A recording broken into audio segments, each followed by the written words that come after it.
But the reality is, like, we have a mass immigration problem in Canada that is making it even harder for us to find our common bonds as citizens. Here in Ottawa, there's a palpable smugness among the Liberals. They really do think they're better than most other people. So we know this is deeply rooted in the Liberal Party of Canada. It's deeply rooted in the bureaucracy here in Ottawa. And until we elect a new government that wants to dismantle this desire to control others, we're going to keep fighting it and running into it. Canadians are being increasingly told that their ethnicity matters more than their competency, and one Conservative MP has had enough. Sheila Gunn-Reid for Rebel News. I'm here in Ottawa, Ontario, the nation's capital. I flew here from my home in Alberta to support my independent journalism.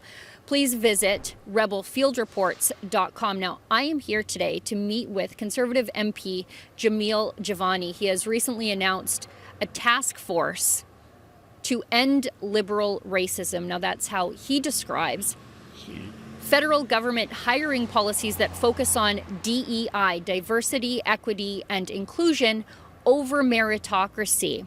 It's an ideology he describes as nefarious and paternalistic. Now, that's not the only thing that we're going to talk about. We're going to talk about the jobs crisis in Canadian youth, how that is affected by the Liberals' out-of-control immigration policies, including the use of the Temporary Foreign Workers Program. And we're talking about his new petition that he has sponsored to end Cultural Heritage Declaration Months. Thanks, by the way, for sitting down with me. Yeah, for sure.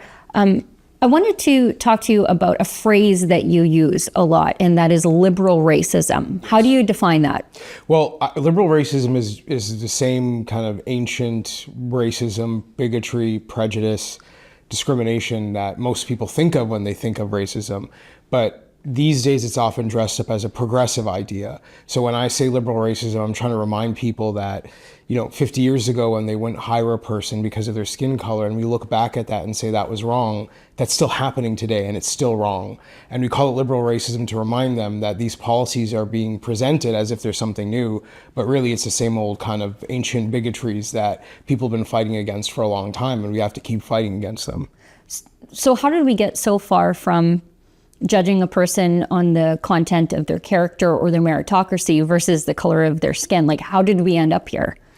I think two things happened. One was that I do think some people with good intentions thought it was a way to remedy historical injustices. I think they were wrong. And I think evidence is proving they were wrong, that a lot of the injustices that people face have less to do with their skin color and more to do with class or the circumstances that they're born into, which you cannot predict based on what someone looks like. So I think that was a mistake, but I think there were some good intentions there. But that has been matched with what I think are much more cynical intentions, which is there are people in positions of power, and I would argue that the Liberal government here in Ottawa is an example of this, who like to use these sort of race-based policies to look as though they're very generous and charitable and considerate of others, while everyone's life gets harder and the quality of life goes down and the wait lines at hospitals are longer, and it's just a way to make it look like they're thinking of others when actually they're not doing much for anybody at all. And I guess there's an unintended consequence, and that is the quality of services go down, or economic activity goes down, GDP goes down, because there's a substantial portion of the economy that's hiring people not based on being the best person for the job, but rather because they check an identity box. Yeah, I mean, it's the destruction of meritocracy. And I think most people, regardless of what you look like or where you come from, deep down inside know that, hard work and being talented and doing well in school and trying hard in your job should mean something. And the fact that there are people who are being denied jobs because of things out of their control, based on things of where their parents come from or what they look like, I mean, that's just not right. But even for people from minority communities like myself, I mean, the government will openly just say, like, they don't think we're good enough. And that is a very paternalistic kind of racism that, people have been dealing with for a long time.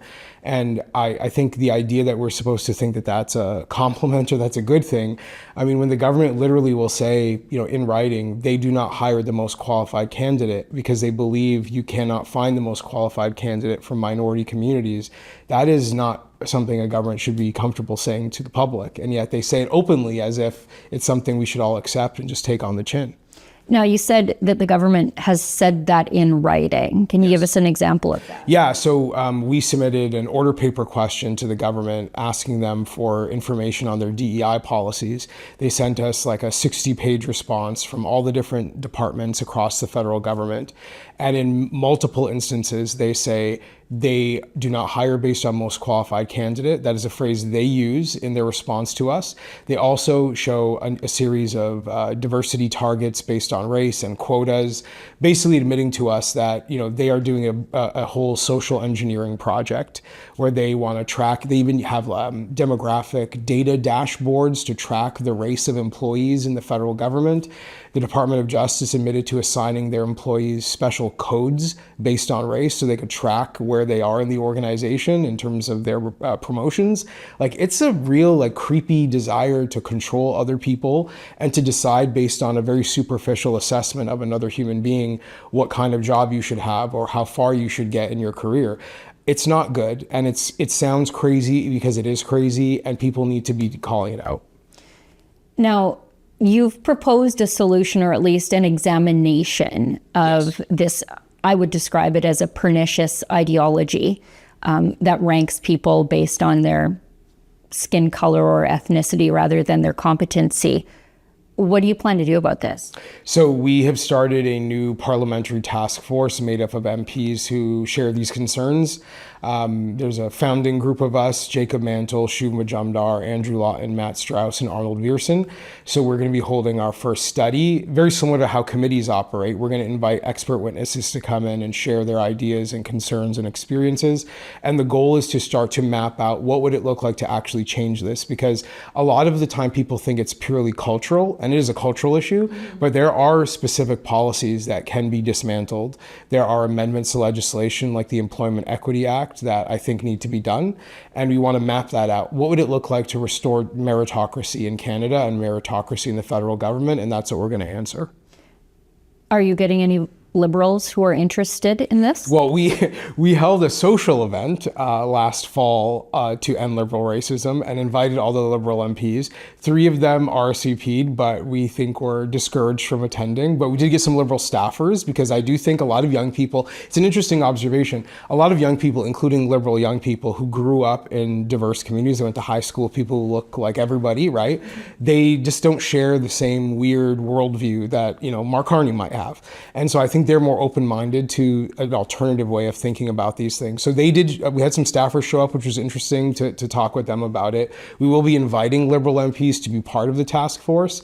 I'd really love to see Mark Gerritsen, Tim Hodgson, Mark Miller, some people who are advancing some of these nefarious ideas to come and defend them. And if they believe these things are good, to join us in talking about these things and make the case that the status quo is good.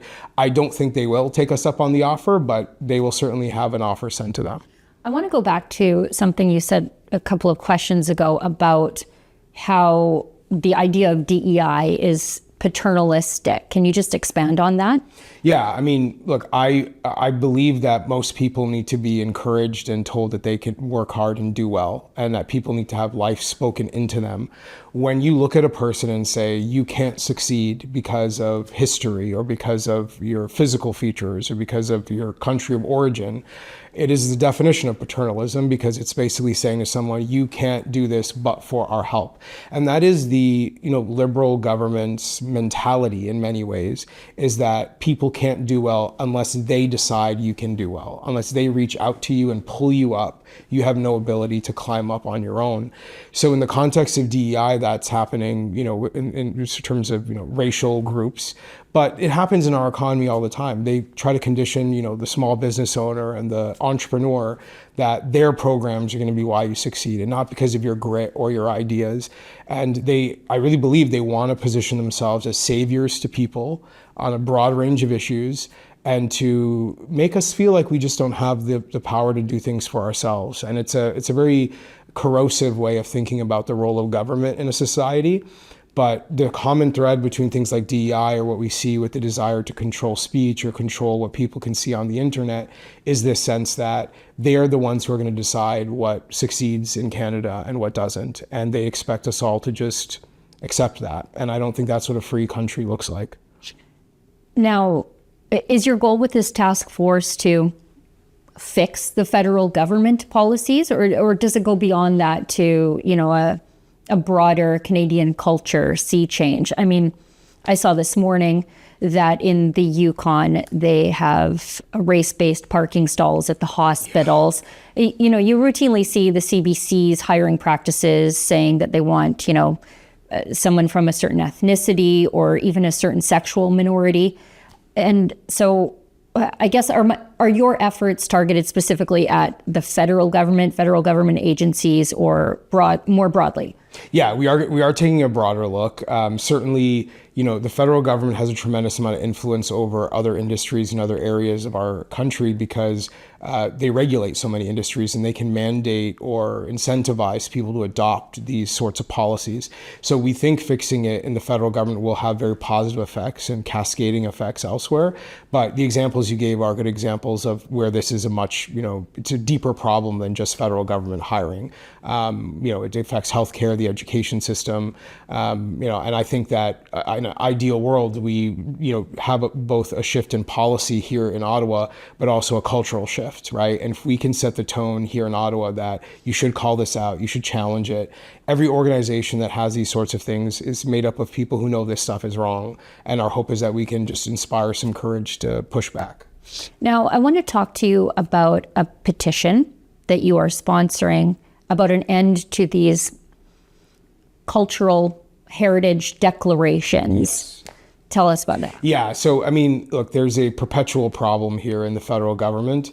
They've got over 20 of these heritage days or commemorative days, and they're adding more routinely. And, there are a lot of citizens who are concerned that all of this amounts to just dividing our country up, instead of focusing on our shared history, our shared national identity, bestowing value into citizenship. It's all about appealing to people and balkanized groups.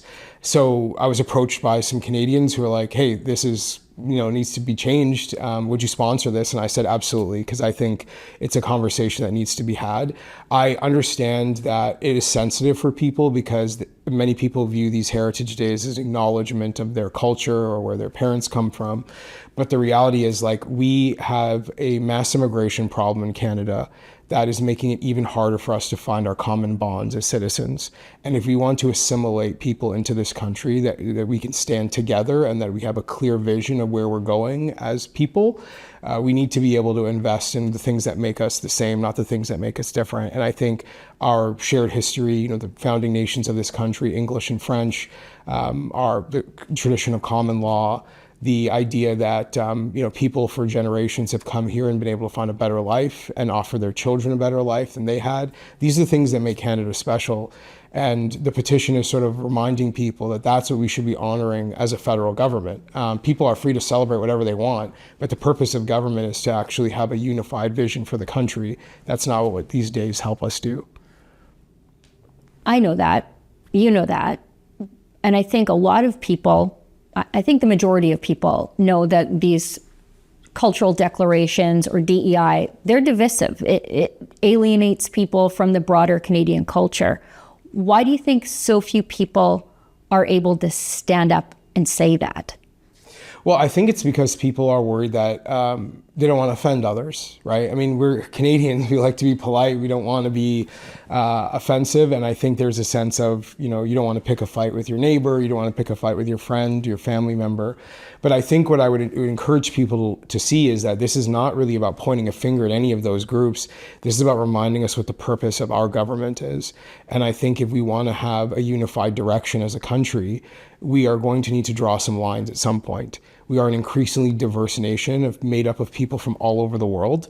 Do you want to have 200 of these days and months? I mean, if you're not going to say you want 200, then you are saying there should be some limits. And then if you acknowledge there should be some limits, then why not have a purposeful limit where instead of it being about some people get this and some people don't, you focus on what everybody gets, a universal vision for what it means to be a Canadian citizen. That's what I think we need to get back to. And the mass immigration problem has just highlighted how dangerous it is when you don't offer that vision to people, and yet you bring so many people into your country now feeling disconnected from the land that they occupy.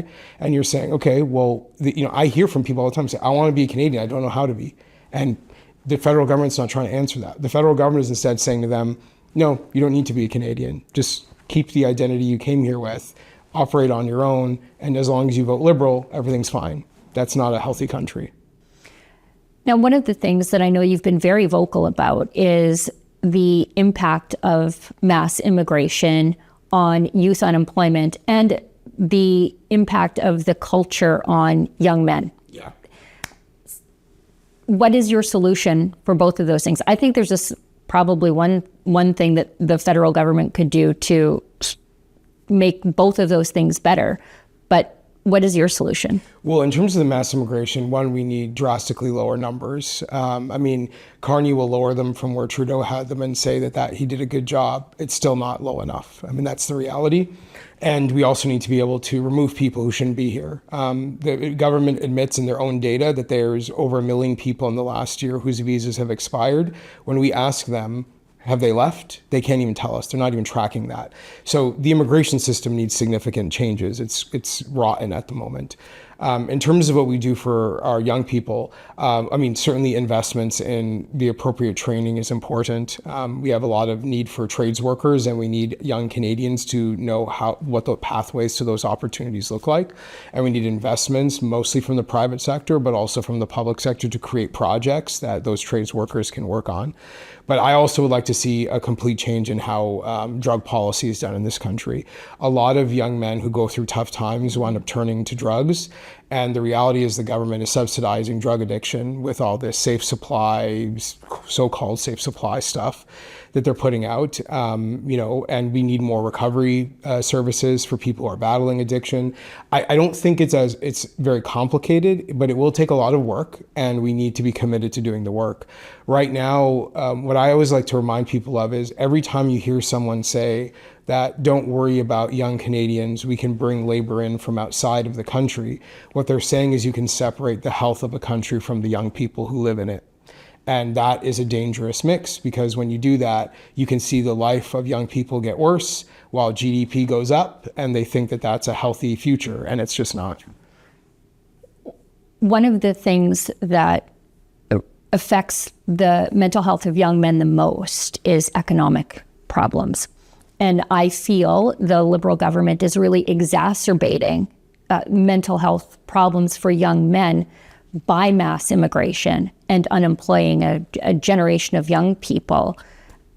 I think just pumping the brakes on immigration, allowing the economy to catch up, would greatly help the young men of this country who are increasingly feeling disaffected by the Liberal government. Yeah, look, there are people who advocate for short-term moratoriums on immigration. I'm very intrigued by that idea, and I think that kind of drastic shift that would allow us to fix the system, appropriately vet people, make sure people who shouldn't be here leave. I think that kind of drastic action may be necessary based on how things are going. So I completely agree with you. The other part of this that affects a lot of young people, and I see this especially when I go and visit college and university campuses, is when you bring that many people into a country, and then when people go, oh, I didn't choose that. Like, why is this happening? Why is the world changing around me? And then when they bring that up, you go, well, you're a racist. You can't ask that question. I mean, that is a level of psychological abuse that a lot of Canadians have gone through in recent years, where just asking questions about what is happening to their own country and the decisions their government is making became taboo. And when you talk to young men who have these concerns and have been conditioned to be afraid to express them in a healthy way, I mean, that isn't good for their mental health either. I want to talk to you about the temporary foreign worker program and the impact that it has on young people obtaining their first job.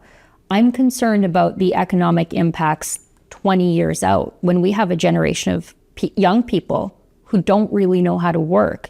Yeah. The problems in our economic productivity haven't even begun to manifest. We're seeing up to 20% unemployment for youth aged 15 to 19.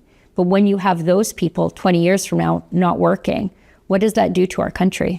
Yeah, it's a very serious problem, because even the job at a Tim Hortons or those kind of first jobs that a lot of us get, they are integral to building some of the skills that will pay off down the road. But showing up on time, learning how to work with others, some of the basic things that every job requires. And when young people haven't gotten those opportunities, it will make it harder for them to succeed later on. And that's one of the reasons why it's so unethical, the TFW program, in my view. It's shocking that Tim Hortons now says, well, they don't need to rely on it so much and they can train Canadian kids. And it's like, but why weren't you doing it before? I think they were lying, right? And that's what I've felt for a long time. And the demand to reform the program comes from the belief that Canadian kids weren't getting the opportunities that they need. So it is a very serious issue. You are correct to say it's going to have long-term effects. The reality is, like, there's going to be changes to every industry based on how technology is going. I would like to see a concerted effort to train and prepare young people for the jobs that are going to exist down the road. A lot of trades jobs are probably, the most resistant to, technology disrupting them. So it's a good place to start, but you need to have the training facilities. You need to encourage people. You need to be able to have the pathways to success. It's just not a priority for the government right now. I mean, that's the reality. Like, I don't want to sound too cynical, but the reality is, like, the Canadian people and Canadian kids in particular have not been a priority for the federal government in a very long time. And a lot of the decisions they make just don't have their best interests in mind. I want to go back to something you said earlier. You talked about the ways in which the Liberal government tries to control people.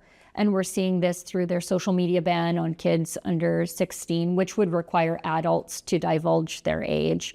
Bill C-22, before we walked in for the interview, we both got notice that the Liberals are going to ram through their lawful access legislation. What is this drive to control what Canadians can see and say and think at this point? Yeah, I think the drive is just to continue maintaining the power and influence of the people who are sort of at the top of the mountain right now. Here in Ottawa, there's a palpable smugness among the Liberals. They really do think they're better than most other people. I feel that when I see them, when I hear them talk. And I think that they find the idea that, another way of looking at the world, another way of getting information about what's going on in our country, they find that disruptive, and they don't want to be disrupted. They like to keep everything exactly the way it is, with them at the top and everybody else being managed by them. And so it is a weird desire to control other people. It's frankly an impulse I cannot relate to. When I hear them talk, I just think, I've never thought about another human being that way, where I would look at a person and say, because I don't agree with you on something, I want to get my fingerprints all over the information you get to see and to dictate what you can say. I don't know why they feel the way they do, but we've now seen about a decade of them trying to do this stuff. So we know this is deeply rooted in the Liberal Party of Canada. It's deeply rooted in the bureaucracy here in Ottawa. And until we elect a new government that wants to dismantle this desire to control others, we're going to keep fighting it and running into it, because it's bill after bill, it's idea after idea, and they will continue trying to sell it to people as if it's charitable or it's solving a problem or it's safe. Yeah. You take C-34, I think most people believe social media has not been good for children, but they are taking what is a widely held view and trying to attach a whole bunch of bad decade-old ideas to it because ultimately they will take any excuse they can to expand their control and power over other people. The more Canadians know, the more information that they have, I firmly believe the less likely they are to vote Liberal. And I think that motivates a lot of this. Yeah, I mean, I think people don't know, most people know that the direction of the country has not been good for quite some time. I don't know how many people connect that to specific decisions made by the government. And that's where things like social media and the work you do become very important, because people can start to see, oh, my quality of life is going down, and it's not an inevitability. It's a choice being made by people in the government to lower my quality of life. And the more people who get the information necessary to connect those dots, the more we will have a change movement in this country. And I pray to God every day for a change movement in this country, because I really believe the Canadian people need to know they deserve something better than what they're getting right now. To support Rebel News' independent journalism from on the ground all over the country, including my flight from Alberta to Ottawa to interview Jamil Javani, please consider making a donation at rebelfieldreports.com.